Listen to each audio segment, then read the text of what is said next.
It's been 2 years since Poppy Playtime Chapter 1 released and took the internet by storm. It was everywhere. And so understandably, Chapter 2 was immediately put into production. 7 months later, there it was. Again, it was a huge success, so naturally Chapter 3's development was underway. And so we waited, and waited, and waited. 18 months have gone by, and still we're waiting. That doesn't mean Mob Games has left us completely empty-handed. They've been giving us little tidbits of lore in all kinds of strange places. But with all these little breadcrumbs of lore being dropped over such a long period, it can be hard to keep track of what we do and don't officially know. That is, until today. Today I'm giving you in one complete video the definitive Poppy Playtime timeline. The Poppy Playtime line. Poppy Playtime line. Poppy Playtime line. It feels like it doesn't work, but it works, technically. Just saying. Hello Internet, welcome to Game Theory, the show that'll stretch far and wide to find the lore. And while I'm busy doing that, why don't you give a big ol' huggy-wuggy to that subscribe button? We're always doing videos like this to keep you guys up to date, and clearly, it's necessary. I mean, Mob Games has gone a bit insane with the lore drops for this one. It's not quite FNAF levels of let's release 20+ books with a single line of lore hidden in each one, but still, it's a lot to have to keep track of. Outside of the 2 main chapter releases, we've had a spin-off title with 3 phases and 2 VHS tapes, 3 found footage YouTube videos, 2 ARGs with dozens of tiny scraps of lore, and a partridge in a pear tree. They even hid lore in their anniversary videos. Like, who does that? Who does that? But while their methods might seem unorthodox, it does mean that there's a lot of lore and a lot of dates getting thrown around that are pretty difficult to keep track of, especially when all the story they've been seeding out happens decades before the actual games themselves. So today, we're gonna be wiping the slate clean and starting over. We're gonna be putting all the evidence together, all the theories we've had to create one cohesive timeline, so when Chapter 3 does release next month, we know exactly where we stand and what to expect. Strap on those grab packs, friends. It's time to lower ourselves into the depths of this haunted toy empire's history. The story begins not with any of the games, but rather with Playtime Co.'s website. On this now deleted webpage, we learn about the company's founder, Elliot Ludwig. He founded Playtime Co. in 1930 as a way to, quote, bring joy to children. He gave everything to his company, but sadly that work ethic would just wind up pushing his wife into divorce. Regardless, Elliot continued onward, determined to bring Playtime Co. to new heights, and according to the controversial NFT collection, in 1950 the company created the toy that would put them on the map. In the most incredible doll video on YouTube announcing the game, we find our titular toy, Poppy Playtime. Elliot had outdone himself. Poppy wasn't just a lifeless doll, she could talk to you, she could even respond to questions, making her an instant hit with children everywhere. She was also an instant hit with the parents, because her hair smelled just like her namesake of poppies. Flower that doesn't actually have much of a scent, but does contain opium, which was used throughout history in children's medication to relieve pain and help sleep. So you had this new toy that every child wanted, and then parents would suddenly find that their kids were much calmer and sleepier. These toys started to fly off the shelves, and the company became a household name. That said, not all poppies were created equally. All the regular Poppy dolls were incredible feats of engineering, but one was at a different level. Her conversational skills were like having a conversation with an actual person. Sorry. I didn't mean to scare you. But that wasn't a coincidence, because she was an actual person. Hidden in the game files is an unused ending monologue for Chapter 2, where Poppy reveals a lot more about her backstory, specifically this line right here. Terrible things have happened, and I am the cause. Being able to exist as a doll, it has killed so many people. And when you combine that with the maintenance VHS where we saw blood dripping off her voice box and those weirdly human-looking eyes of hers, it reveals that this Poppy was in fact a real person. Emphasis on was. Something happened to her, and I think we have a pretty good idea of what. It all comes back around to Elliot in the next decade of the timeline, the 1960s. In the 1960s, an unfortunate family death had pushed Ludwig down to his lowest. This family loss started it all, and I believe that this was the person who became Poppy, the first of what would be many others. But Elliot didn't have any family that we know of. His wife divorced him 3 decades ago, and any children that he'd have had with her would be in their 30s at this point. That's why the prevailing theory is that Elliot had a young adopted daughter. He wanted to bring joy to children, to the point that he would encourage his employees to also adopt, even going so far as to build an orphanage on factory grounds. That is why it is with enormous pleasure that I announce Playcare, our very own on-site orphanage. Adoption and loving children was clearly on his mind, so the idea of him adopting a young orphan feels like a natural first step. And given that she was the only family that he had, her dying would be even more devastating to him, so he didn't let her die. Elliot took his dying daughter and preserved her inside a Poppy Playtime doll. In the most recent ARG, we've started receiving documents that discuss using organic parts, which would explain why Poppy's eyes look so real and why she has blood covering her voice box. Those were her real eyes. That was her real real blood, used in a last-ditch effort to save the daughter. And shockingly, it worked. Poppy came to life. His beloved daughter returned to him. He locked her away in a room of the factory that was designed to remind them of their family home, far away from everyone else, preserved in a glass box where he could visit her and keep her safe from anything else that might happen. Over the next couple of decades, the company hires more staff, like Pear as the head of innovation. They also release all sorts of popular toys like Brawn the Dinosaur, Boxy Boo, Candy Cat, and of course, the company's next massive hit, the Blue Boy himself, Huggy Wuggy, followed quickly by Kissy Missy, because every Ken needs a Barbie. Barbie has a great day every day. But Ken only has a great day if Barbie looks at him. Despite that popularity, the company struggles to remain afloat. When I look at this company we've built, I do not feel proud. Declining profits, failed experiments, people are constantly seeing things they shouldn't. How is that anything less than complete failure on our part? It's pathetic. Those, dear theorists, are the words of Harley Sawyer. I'm called the Doctor. And he isn't just bringing up problems, he's also the man with a solution. I'm here now with a solution. The Bigger Bodies Initiative. Giant toys. We can increase our workforce and simultaneously decrease the number of lawsuits and people on our payroll if the people we have working aren't people. And the idea is all thanks to the one living toy that told us she started it all, Poppy. This leads us to the early 90s when the Doctor's plan is in full swing. It's here where we join him trying to recreate the magic that is Poppy, studying her in her little safe glass case and trying desperately to figure out how Elliot's daughter was able to continue living inside the doll. There are hundreds of experiments, one of which we see a report of on Elliot's desk in Chapter 2, Experiment 814. Based on the handwriting of this and several other notes, this appears to be a report written by the Doctor himself.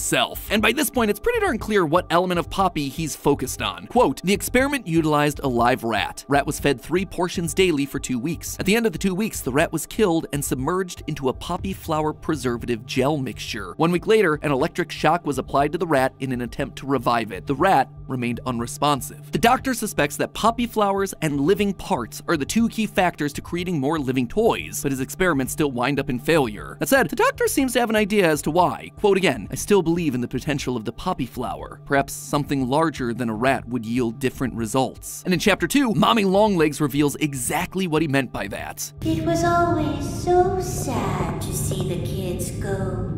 They called me Mommy because I was the closest thing they ever had to one. But they come for games and never come back.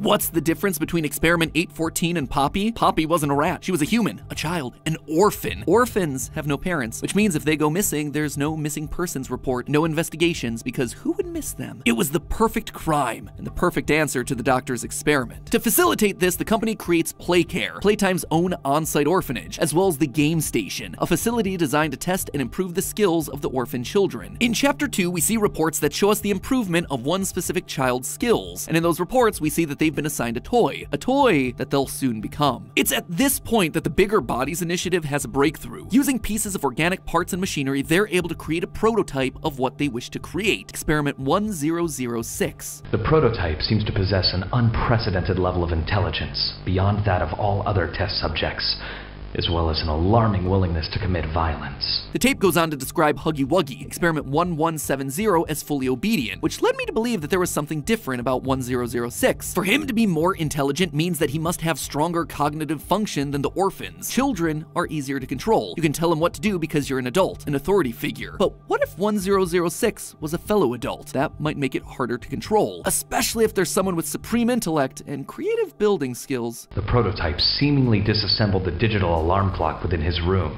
and utilized the battery, along with several other components, to create a laser pointer, which he then fired into the security camera, disabling it.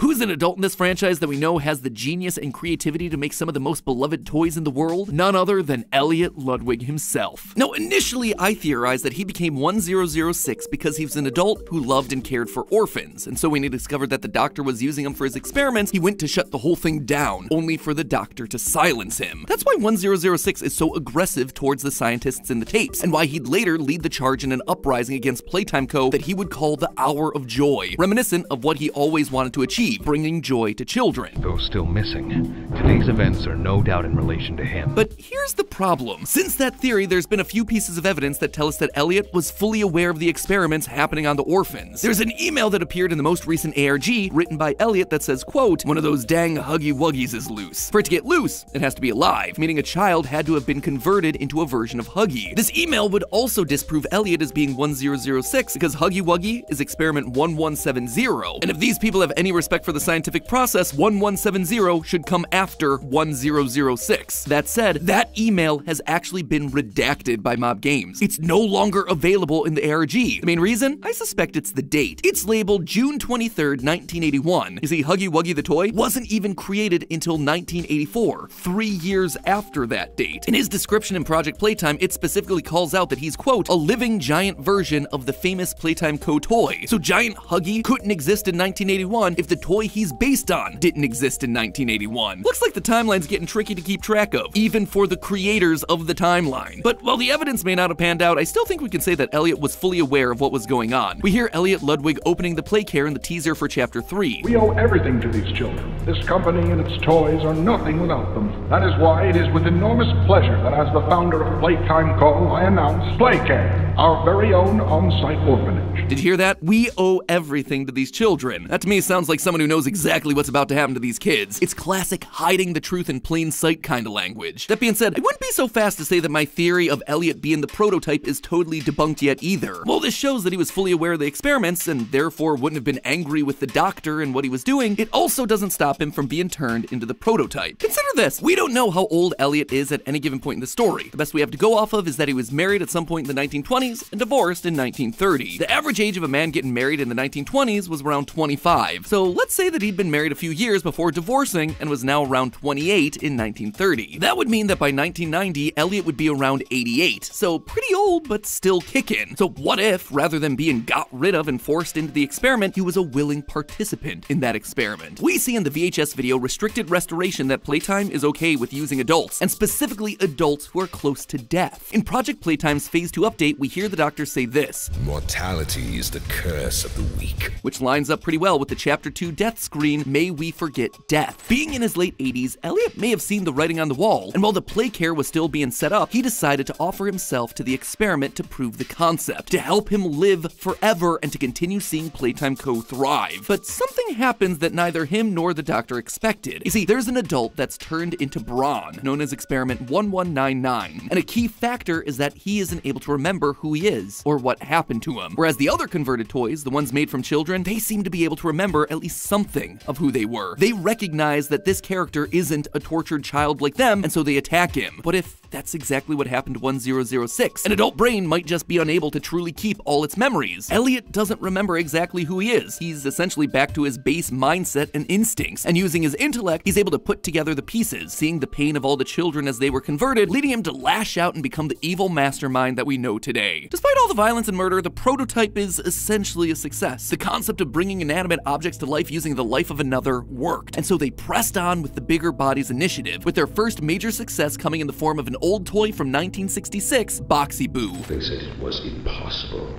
yet you defied all odds. The first of many. Naturally, you have proven my Bigger Bodies initiative a success. And just in time, too. The doctor always wanted these bigger bodies to fulfill jobs around the factory, and there was a very specific job that he needed resolved, and fast. Now, we need to start tailoring that appetite of yours to flesh. Where to start? Get me an update on the situation with Rowan Stoll. Rowan Stoll was the IT guy for Playtime Co., and for a long time, that's all he was. In 1988, he fixed the puzzle pillars, those minigame towers that you find in Project Playtime, and in 1990, he fixed the phone service provider. Nothing major. That was until he started to notice something in early 1991. Look, I know you don't want to hear any more about this, I get it. Sounds like a bad joke, Huggy Wuggy staring at children. If some creep is hiding nanny cams in our mascot's eyeballs, then something that needs to be taken seriously. What Rowan was seeing wasn't nanny cams. It was the latest of the Bigger Bodies initiative, 1170, and he was watching kids. That was his job. He was the newest security hire. While we pride ourselves primarily on our high-quality toys and excellent child care, we also pride ourselves on our security. Naturally, Playtime Co. wasn't a fan of Rowan figuring this out, and so they shut him down. I just want to apologize. I was wrong. But intimidation wasn't enough. Rowan kept digging. He was an IT guy after all, so he began to build an FTP server with all the information that he'd gathered, even after they sabotaged his car to try and make it seem like it was an accident. They've been using all the money they've made to experiment on people.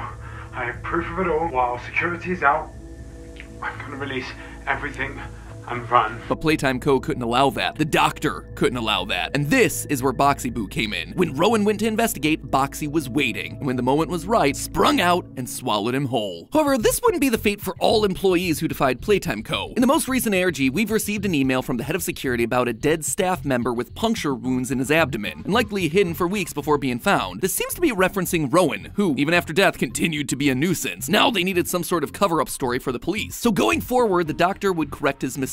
He would try a different approach, one that would make bad employees disappear permanently. In that final FTP dump from Rowan, we got a disciplinary notice for Patty Hall. This name has only come up once before, as an employee who sabotaged the paint machines, causing toys to be recalled and the company to lose profits. We see that for her disciplinary action, she was sent to Storage B by none other than the doctor. And the next time we see Storage B is in the restricted relocation video from 1995, a room filled with bloodied and dead toys, except for a giant kissy missy in the middle of the room. In that final FTP dump, Rowan specifically calls out that people are being experimented on, and then we find Patty Hall being sent to the place where we see a Bigger Bodies Initiative experiment. Coincidence? I think not. I think this was the fate of Patty Hall. She defied Playtime Co. and the doctor, and so he turned her into Kissy Missy, where there would be no more trace of her for police. Not all these experiments were complete successes, though. In a report from the newest ARG, we learn of experiments 1186 and 1187, and while we don't know exactly what went wrong, we do know that there were, quote, shortcomings. So it may not be that there are almost 200 living toys active in the factory, but rather that there are around 200 attempts, some of which were successful like Huggy Wuggy, and others that were less so. Regardless, that is a lot of victims. And given that Rowan's report started in early 1991, and the latest experiment number we have is 1222 for Mommy Longlegs, who was invented before her toy was released in 1991, it means that all of this happened in a single year, 1991. You gotta appreciate the efficiency of these guys. And so they needed to develop a more effective way to infuse the orphans they'd acquired with the Poppy mixture that was vital to the transformation process. So they invented something that we've seen throughout the teasers for Chapter 3, Poppy gas. Like I mentioned earlier, poppies have been used throughout history to help kids sleep, and so converting it into a gas is the perfect way to not only get poppies into their bloodstream, but also to sedate them, get them to listen, obey, to sleep, not putting up any kind of fight. All you gotta do is give your staff members fun gas masks, like the Mickey Mouse masks from World War II, colored in Playtime Co.'s signature red and yellow so they appear less scary to kids. But they still needed a delivery method, a way to administer the gas to the kids, and this is where the newest ARG once again comes in with the answer. We've received a couple of reports from staff members of the Playcare that tell us a little bit more about the operation that was going on there. The one child that keeps coming up in multiple reports is Theodore Gramble, who apparently was caught sneaking around the Playcare looking for files that a quote-unquote friend told him to find. Quote from the report, "I don't know his name. Nobody else knows he exists." Naturally, the counselor's suspicious of this, as the requests for files seem way too specific to be made by just a 7-year-old. A mysterious figure hiding in the shadows that kids don't know exist and is looking for files about the inner workings of Playcare? Sounds to me like Theodore is getting a visit from 1006, and that's exactly what's happening. Literally, as I'm writing this episode, we got another load of images from the ARG, and one of them is a drawing of Theodore sitting on his bed with a familiar black arm reaching out from under it. The prototype is using Theodore to try and stop the entire operation, to free the kids. But sadly, Theodore doesn't work out quite as intended. According to a transcript, he tried to escape, but something malfunctioned and he got electrocuted, stopping his heart and badly burning him. Fortunately, and unfortunately, there's a way to save him. At the same time all this was going on, Playtime was developing experiment 1188, based on one of their newest toy lines, the Smiling Critters, specifically the purple cat, Catnap. This experiment would have massive claws, be able to change its size, and be fitted with, quote, a gas delivery apparatus at the back of the esophagus. This toy was going to be the perfect way to administer the Poppy gas to the kids at the Playcare. They just hug and play with their new favorite toy while it slowly released its hallucinogenic gas. And right at the bottom of the document, on the name of potential candidates for conversion, who do we find? None other than Theodore. He had a horrible accident, maybe even close to death, so they gave him eternal life by turning him into the new villain for Chapter 3. In the Chapter 3 teaser, we see phrases like, "The original saved me, I rejoice in him," which are heavily implied to have been written by Catnap. He worships the original creation. He wishes to do nothing but serve him. Sound familiar? It's just like how the prototype, the original creation, spoke to Theodore, asking him to do things like finding files. Theodore and his new gas powers were put to good use by Playtime Co., no child would ever step out of line like he did again. We see drawings from children about their new giant purple friend, but not all of them are happy. Some kids seem to have nightmares thanks to the red gas that comes out of their new friend's mouth. The worst case that we see is that of Marie Payne, whose sedation thanks to the poppy gas is so severe that she can't even wake up from the nightmares anymore. But while the employees caring for her seem concerned, clearly Playtime Co. got exactly what they wanted. On a transfer request we find in the water treatment control room of Chapter 2, we see the name of the child that would eventually become Mommy Longlegs, Marie Payne. Mommy was eventually moved to the game station, mainly because her trauma at the hands of Playtime led her to be violent towards adults, but motherly and caring towards the children, which made her the perfect fit. Mommy is the last experiment that we know of at this time, experiment 1222, but I suspect that there are many more based on this photo that we got in the lead up to Chapter 2's release showing the company in its heyday, May of 1992, a year after Mommy Longlegs' creation. But there's still plenty of kids playing around at the game station, more kids to be trained up and taken to play care for sedation and conversion. But this is where the tides turn for Playtime Co. Later that year, Huggy Wuggy escapes the facility in the first of many incidents where the bigger bodies monsters start rebelling against the company under the command of 1006. This would come to a climax in 1995 with an event known as the Hour of Joy, a combined effort of all the toys united against the Playtime Co. staff. So far, all we've seen of this event is an analog video of Kissy Missy going missing with blood splatter and claw marks everywhere, but we know it doesn't just involve her. In the background of the tape, we can hear screaming from staff members in the factory, the same screams that are heard in the back of the final VHS tape from Chapter 1. Coordination and cooperation is evidently within his skill set, as well as the skill set of all other experiments of his type, though still missing. Today's events are no doubt in relation to him. 1006 orchestrated the entire event, the Hour of Joy, bringing joy and freedom to the children that he failed all those years ago. With the Playtime staff now either entirely killed or kicked out of the facility, business essentially stops. However, the company tried to remain open in an unusual way. The spin-off title Project Playtime has us take control of extraction specialists, gathering toy parts to be extracted and turned into parts of the Bigger Bodies initiative. Here's the job. You need to collect toy parts to make a giant toy. Get that giant toy on the train, then leave.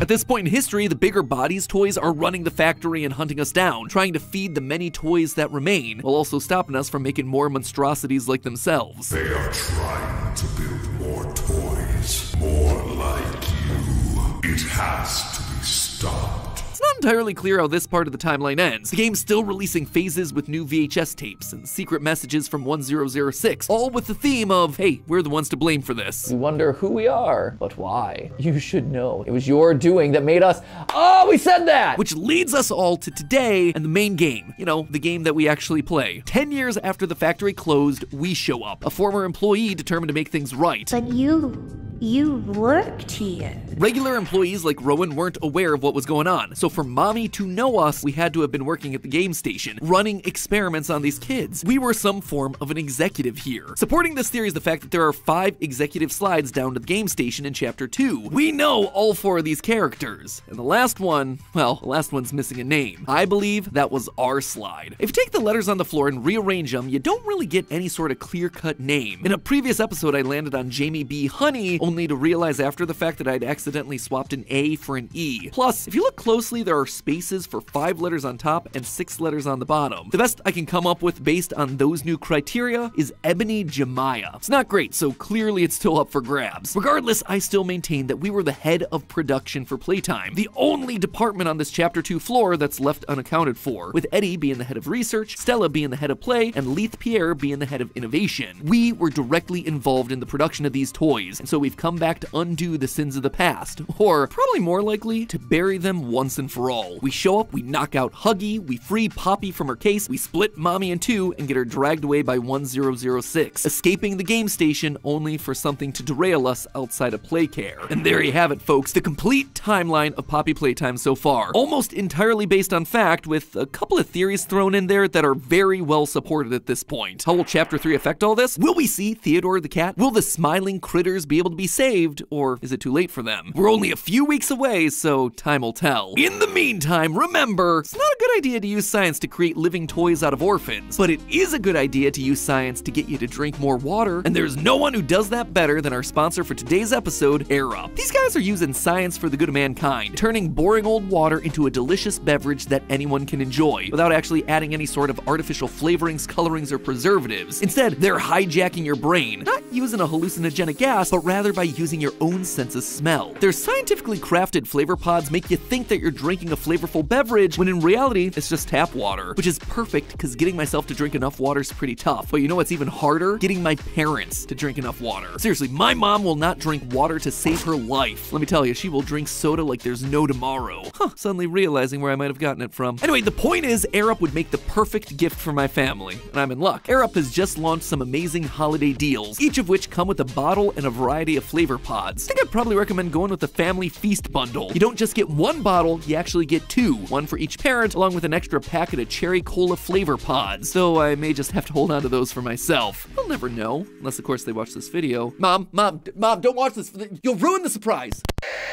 And I didn't even mention the best part. These deals aren't just a great gift for someone else, they're also a great deal for you, because this is their biggest sale of the year, which means that not only do I get to help save your loved ones from dehydration, you also get to save yourself some money in the process. But remember, these deals are only available from now until December 26th, so make sure you head on down to the description and click the link to get your Air Up right now. And as always, my friends, in the meantime, remember, it's all just a theory. A game theory! Thanks for watching.